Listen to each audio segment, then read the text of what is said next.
16 दिसंबर 1992 की बात है कि मियां नवाज शरीफ जापान के एक दौरे पे थे और वो उस वक्त वज़ीर आज़म थे और जिस होटल में वो ठहरे वहाँ पर इसराइल का एक वफ़द भी मौजूद था।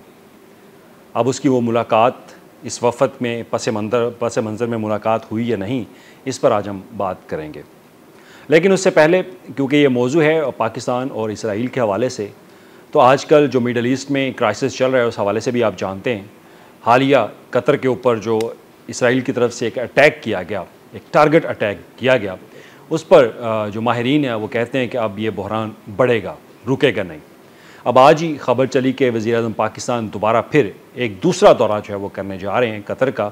वहाँ पर जो मुस्लिम उम्मा है उनके साथ बैठकर आइंदा का, फ्यूचर का, मुस्तकबिल का लाएअमल जो है वो तय किया जाएगा।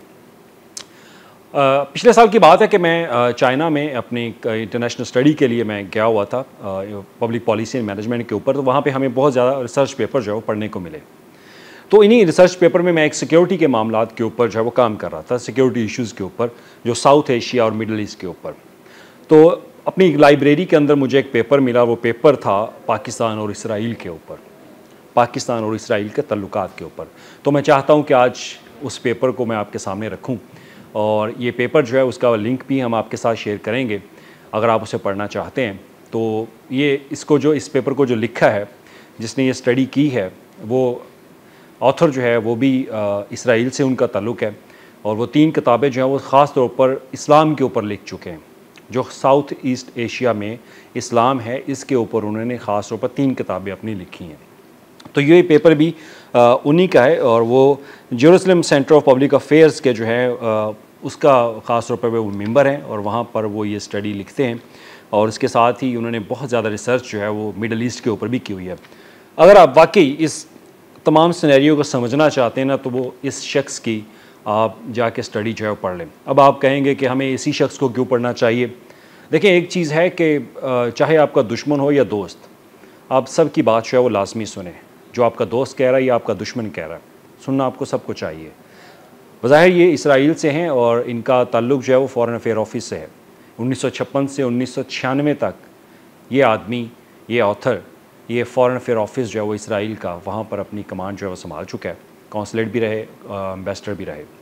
लेकिन इनकी तहरीर जो है वो बड़ी मज़ेदार है।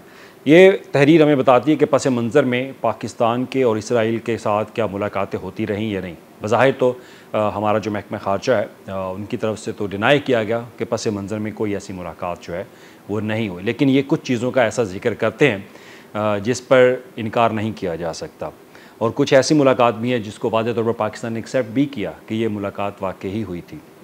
खैर, तो इस पेपर का जो बुनियादी तौर पर मंज़र है वो सिक्योरिटी स्टडी और मिडल ईस्ट के ऊपर भी था और पाकिस्तान और इसराइल के तल्लुकात और पाकिस्तान न्यूक्लियर पावर जब बना।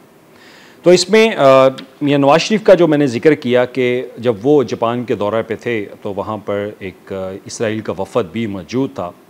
तो कोशिश की जा रही थी कि मियां नवाज शरीफ जो उस वक़्त के वज़ीर आज़म थे वो इस वफ़द से मुलाकात करें। लेकिन उस वक़्त के जो डायरेक्टर थे, जो इनका ज़िक्र इन्होंने इस अपनी बुक में किया हुआ है और अपनी स्टडी में किया हुआ है, वो डायरेक्टर जनरल अकरम ज़की थे, जो डायरेक्टर थे, इनके स्टाफ थे।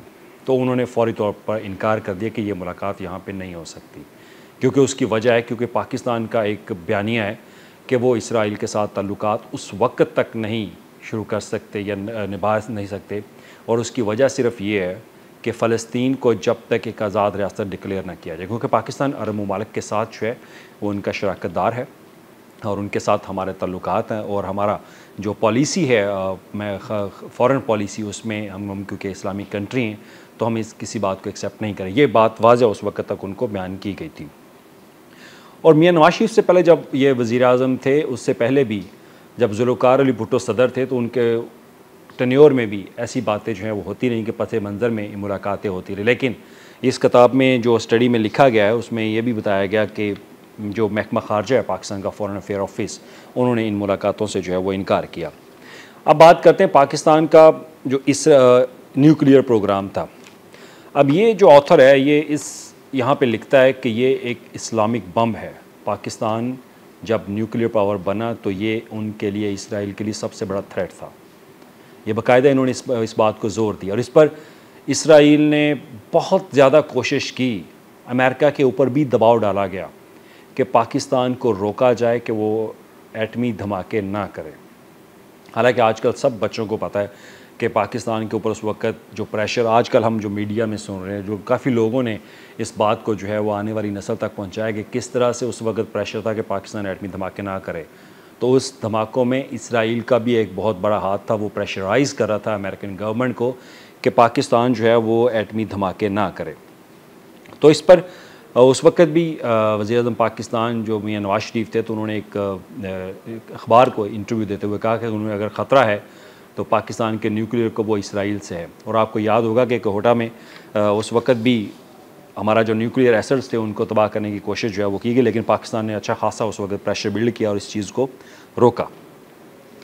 तो उसके बाद ये भी लिखते हैं कि जब क्योंकि भारत ने जब 1974 में भारतीय ख़ास तौर पर एटमी धमाके जो किए, तो उसके बाद जो है वो पाकिस्तान ने अपना प्रोग्राम जो है वो तेज़ कर दिया था।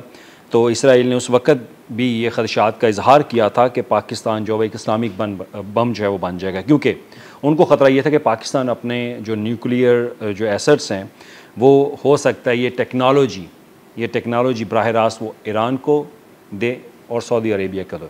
और सऊदी अरेबिया के हवाले से भी इस शख्स की बहुत ज़्यादा जो पेपर इनके थिंक टैंक्स हैं और भी कुछ लोगों ने काफ़ी लिखा हुआ है कि वो ये बात करते हैं कि पाकिस्तान जो है वो अपनी टेक्नोलॉजी फ्राहम कर रहा है, लेकिन पाकिस्तान इस बात की इनकार कर रहा है कि पाकिस्तान ने कोई ऐसी टेक्नोलॉजी इनको नहीं दी, लेकिन ये बात ये लिखते हैं। और उसके बाद बात आती है ख़ास तौर पर 1980 की दहाई में इसराइल और भारत ने जो है वो इस पेपर में लिखा है कि मुबैना तौर पर पाकिस्तान के कोहटा प्लांट पर हमले का मंसूबा बनाया था।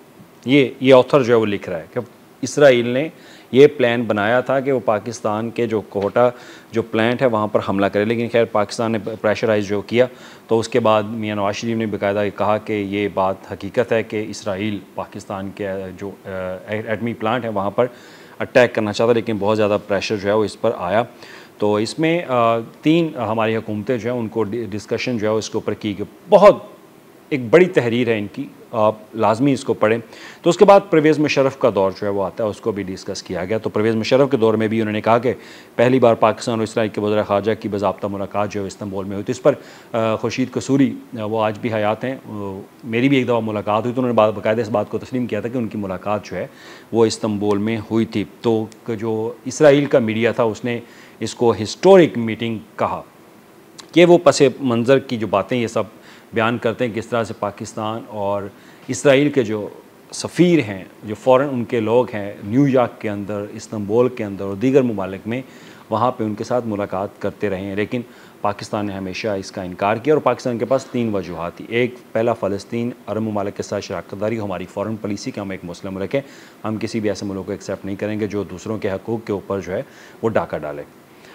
तो उसमें पेपर के जो आखिरी सफ़ात हैं उसमें लिखा है मशरिक़ वस्ता के ऊपर, कि मशरिक़ वस्ता के ऊपर जो है मिडल ईस्ट में इसराइल जो है वो अपना ज़ोर दिखाना चाहता है, और आज हम ये सब देख रहे हैं। और ये 2007 में ये पेपर लिखा गया था, और इसराइल के बारे में कहा जाता है कि वो उन्होंने अपनी प्लानिंग पहले से ही की हुई थी कि वो मशरिक़ वस्ता में क्राइसिस पैदा करेंगे। और आज गज़ा और फ़लस्तीन को तो आप भूल जाएँ ना, वहाँ पे तो उन्होंने जो तबाही मचा दी है वो तो पूरी दुनिया को मालूम है। अब ये क्राइसिस दूसरे कंट्री की तरफ जो है वो जाना शुरू हो चुका है। अब कतर के ऊपर जो हमला हुआ, इसके ऊपर जो माहिरीन है वो इसको ईजी नहीं ले रहे, वो कह रहे हैं ये क्राइसिस मज़ीद बढ़ेगा, क्योंकि कतर भी एक अच्छी खासी उनकी इकॉनमी है, उनके पास भी फोर्सेस हैं, उनके पास जहाज़ हैं, जो स्टेल्थ फाइटर जेट उनके पास हैं, अमेरिकन टेक्नोलॉजी उनके पास है, वहाँ पर अमेरिका की बेस है जिसकी ज़मानत अमेरिका ख़ुद जो है वो लेता है कि वो तहफ़्फ़ुज़ करेगा। अगर वहाँ पर अटैक होता तो ये क्राइसिस मज़ीद बढ़ेगा। एक मेरा ज़ाती तजर्बा इसके साथ मैं आपके साथ ज़रूर शेयर करूँगा। जब हम चाइना में स्टडी के लिए थे तो मेरे साथ 3 मेरे क्लास फ़ेलो थे, और मुझे नहीं मालूम था कि ये 3 मेरे क्लास फ़ेलो जो है वो कहाँ से हैं। ये बड़ी इंपॉर्टेंट एक चीज़ मैं आपको बताना चाहता हूँ, क्योंकि आपको मालूम है कि मोसाद कैसे काम करती है। मोसाद बहुत एक स्ट्रॉन्ग इंटेलिजेंस सर्विसेज हैं उनकी। उस हवाले से अगर आपने कुछ मूवीज़ भी देखनी है तो म्यूनिक जो है वो देख लें, और ऑपरेशन फिनाले जो है वो देख लें, आपको मालूम हो जाएगा कि वो किस तरह से उनकी एक टेक्निक जो है उनकी ख़ास तौर पर इंफॉर्मेशन स्पाइंग के हवाले से।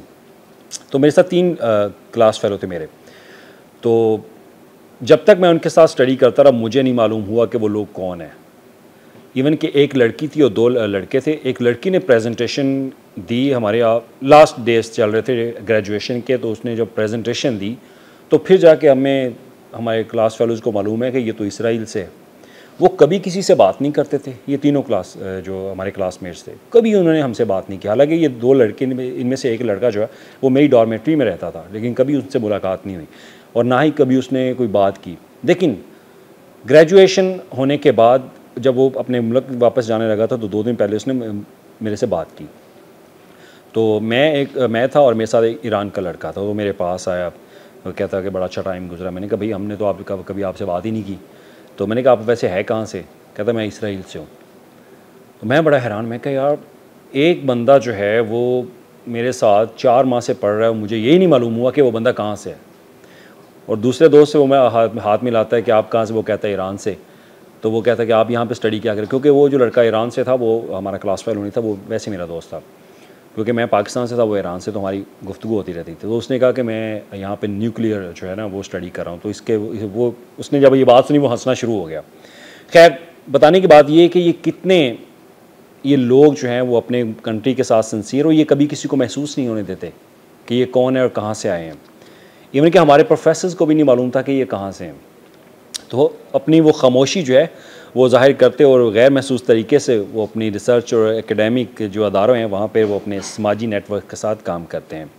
तो हमारा यहाँ पर इस जो आज का जो स्टोरी थी वो इसमें तज्ज़िया और एनालिटिकल जो इसका फ्रेमवर्क है वो यही है कि इस मौजू के ऊपर पस मंज़र में बहुत सारी ऐसी बातें हैं जो कि पाकिस्तान और इसराइल के दरमियान जो है वो चलती रहीं, लेकिन पाकिस्तान ने हमेशा इस बात से इनकार किया कि वो कभी भी इसराइल को उस वक़्त तक कबूल नहीं करेंगे जब तक वो फ़लस्तीन को एक आज़ाद रियासत जो है वो नहीं समझेंगे। तो इस पर हमारा जो है वो स्टैंस है। इसराइल को आज भी पाकिस्तान से ख़तरा है, थ्रेट है, ये बात तो आप जहन में रखें, क्योंकि वाहिद कंट्री पाकिस्तान है जिसके पास आज एटम बम है। और हम शुक्रगुज़ार हैं अपने साइंसदानों के कि उन्होंने इस मुल्क को एटम बम जैसी सहूलत जो है वो दी और अपना दफ़ा जो है वो मजबूत बनाया। क्योंकि ये जो थिंक टैंक्स हैं इनकी अगर आप स्टडी करें आपको मालूम होगा ये कितना पाकिस्तान को थ्रेट समझते हैं, इसराइल के लिए ख़ास तौर पर। क्योंकि अब कतर के ऊपर अगर इस तरह की स्ट्राइक्स अगर ये कर रहा है, अगर मुस्तकबिल में हालात ख़राब होते हैं तो ये मत भूलिएगा कि पाकिस्तान भी उनके करीब है। तो पाकिस्तान उनके लिए ख़तरा है और ये बात आप जहन में रखें। और इसके लिए हमारी इंटेलिजेंस जो है वो भी बहुत बड़ा किरदार इसमें अदा कर रही है। ये बात उनको भी मालूम है कि किस तरह से ISI जो है वो इन चीज़ों को देख रही है, मोनीटर कर रही है। तो खैर ये इस पेपर का ख़ुलासा था। मैं इसका लिंक आपको ज़रूर शेयर करूँगा। इसमें पस मंज़र के हवाले से बताया गया कि इसराइल जो है वो कितनी गहरी नज़र रखता है पाकिस्तान के ऊपर। ये बात आप भूल जाएँ कि अगर आप ये समझते हैं कि वो आपके ऊपर नज़र नहीं रखे हुए, वो आपके ऊपर मुकम्मल नज़र रखते हैं। और आपके एटमी जो पावर है, एटमी हमारे हथियार हैं, हर चीज़ के ऊपर उनकी गहरी नज़र है। लेकिन पाकिस्तान का दिफा भी मजबूत है और हमने जब इंडिया के साथ क्राइसिस शुरू हुआ वो देख लिया हमने सब ने। तो खैर हमारे पास जो ये इन्फॉर्मेशन थी मैं चाहता था कि आप तक पहुँचाऊँ कि एक जो गैर मुल्की और दुश्मन ममालिक से अगर कोई लिखता है तो वो कैसे, किस सोच के साथ लिखता है। उनकी सोच ये है कि पाकिस्तान के पास जो हथियार हैं वो उनके लिए ख़तरा है। अब आने वाला मुस्तकबिल क्या होगा ये कोई भी नहीं जानता।